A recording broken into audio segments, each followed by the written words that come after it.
This is a Dash Everyday Stand Mixer. It's made out of plastic and it's really small, so it'd be good for people like that have small kitchen spaces, maybe apartments. Eject them by using this button on top. And once you press the button, they come out, as you can see.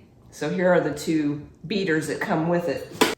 You use this tilt button to lower and raise the head of the mixer. And then here are the speed settings. With this mixer, you also get the small steel bowl that locks in place. You just rotate it and it comes right out. It's small, but you could make, a cake or something like that with it.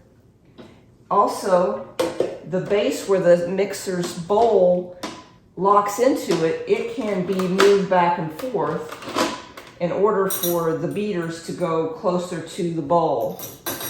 And on the bottom are suction cups to keep it in place on your counter. Let's see how it works. Let's start with eggs and butter in the mixing bowl.